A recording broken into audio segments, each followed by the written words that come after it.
Reka twongere tubasuhuze kandi tubifurize gukomeza kugubwa neza. Mwe mufata umwanya mu kumva amakuru tugenda tubagezaho hano kuri KN Radio. Iyi nkuru yateye ubwoba abaturage bo mu burengerazuba bw'u Rwanda mu karere ka Rubavu. Umuntu yaje yitwaje intwaro aje kwiba abaturage. Ese uwo waje yitwaje intwaro yaba ari nde? Yaba yarafite iyihe ntwaro? Ese yaba yaraturutse hehe? Ese inzego zitandukanye zirimo ubuyobozi zaba zatangaje iki nyuma yo kumva uwo wari waje witwaje intwaro yaraje kwiba muri ako karere ka Rubavu? Ibyo byose nibyo tuje kubaramburira mu makuru yacu y'uyu munsi. Niba ari ubwa mbere udusuye, ndakwinginze jya munsi y'iyi nkuru urabona ijambo subscribe cyangwa sabone, utukandaho n'akazogera kaza nako utugakandaho. Icyo gihe uzaba ushimangiye yuko ugiye kujya uba uwa mbere mu kubona amakuru meza ya KN Radio tugenda tubagezaho umunsi ku wundi. Reka twitse gatoya ubundi tuze tubabwira byinshi kuri iyi nkuru irimo iragenda igarukwaho na benshi hirya no hino ku mbuga nkoranyambaga zigiye zitandukanye, bitewe n'uwo muntu wari ugiye kwiba uwo muturage yitwaje intwaro. Tubibutse ko iyi ari KN Radio.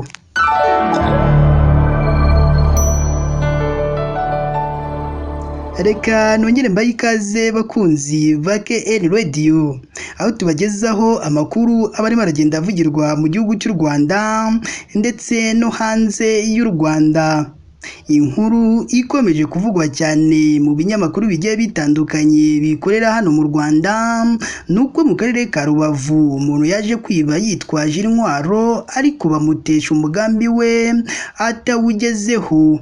Ibi byabaye mu ijoro ryakeye aho umuntu witwaje intwaro wari uturutse muri Repubulika Iharanira Demokarasi ya Kongo yinjiye mu karere ka Rubavu aje kwiba inka y'umuturage, gusa birangira ayiteshejwe. Uyu bikekwa ko yaraje yitwaje iyo ntwaro aje kwiba uwo muturage, bivugwa ko ari umurwanyi w'imitwe ya Wazalendo ya leta ya Repubulika Iharanira Demokarasi ya Kongo yifashisha mu rugamba ingabo zayo zihanganyemo n'inyeshyamba za M23. Mu masaha ya saa saba z'ijoro nibwo yinjiye mu isibo y'icyerekezo mu mudugudu wa Kageyo, akagari ka Rusura wo mu murenge wa Busasamana wo muri ako karere ka Rubavu. Amakuru kandi atangwa n'inzego z'ibanze muri ako gace avuga ko muri kariya gace umuntu witwaje intwaro yavuye mu kibaya cya Repubulika Iharanira Demokarasi ya Kongo aje kwiba inka y'umuturage witwa Fitumukiza Janvier. Amakuru kandi akomeza avuga ko uyu mujura yari afite imbunda, gusa umuturage yaraje kwiba atabaza irondo, byabaye ngombwa ko rimutesha inka yaraje kwiba. Uwari uje kwiba kandi ngo yarashe amasasu abiri mu kirere, ariko ku bw'amahirwe nawe yakomerekeje ndetse yataye n'icyuma yiruka agana mu kibaya asubira mu gihugu yaravuyemo cya Repubulika Iharanira Demokarasi ya Kongo. Ikinyamakuru Bwiza dukesha iyi nkuru cyasabye umunyamabanga nshingwabikorwa w'umurenge wa Busasamana amakuru arambuye kuri iki kibazo.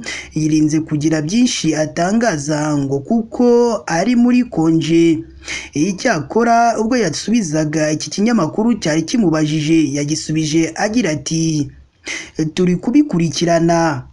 Umurenge wa Busasamana n'indi mirenge y'akarere ka Rubavu ihana imbibi na Kongo ikunze kwibasirwa n'ibikorwa bihungabanya umutekano bikorwa n'imitwe yitwaje intwaro iba mu mashyamba ya Kongo irimo na FDL. Nko muri Kamena uyu mwaka abitwaje intwaro bateye umwe mu baturage b'uyu murenge, bamwiba ihene ndetse banasiga bamuteye ibyuma.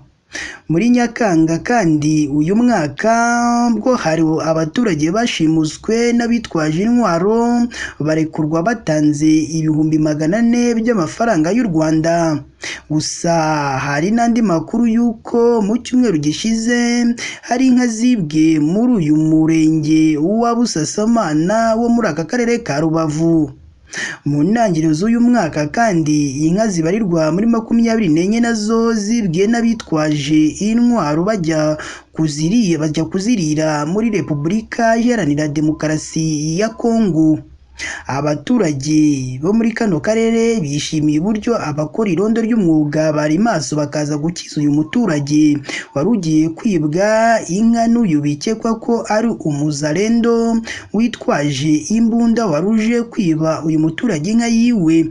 Gusa ku bw'amahirwe yahise ateshwa n'inzego z'umutekano zo muri ako gace yari agiye kwibamo uwo muturage. Ni naha kandi dusoreje amakuru yacu y'uyu munsi. Niba ari ubwa mbere udusuye ndakwinginze jya munsi y'iyi nkuru urabona ijambo subscribe cyangwa sabone utukandaho n'akazugira kaza nako ntugasikina ko utugakandaho. Icyo gihe uzaba ushimangiye yuko ugiye kujya uba uwa mbere mu kubona amakuru meza ya KN Radio tugenda tubagezaho umunsi ku wundi. Si ibyo gusa kandi ugomba no kujya ahatangirwa ibitekerezo ukaduha igitekerezo cyawe, haba ari igishima ibyo dukora ndetse n'ikinenga ibyo dukora, cyangwa mukaduha n'ibyo tugomba guhinduramo kugira ngo ubutaha tuzabagezeho amakuru meza kandi yizewe. Ugomba kandi no gufata iyi nkuru ukayisangiza abandi kugira ngo bamenye aho ibyiza biri ko nta handi ari hano kuri KN Radio. Mukomeze mugire ibihe byiza kandi Imana ijye ikomeza ibane namwe umunsi ku wundi.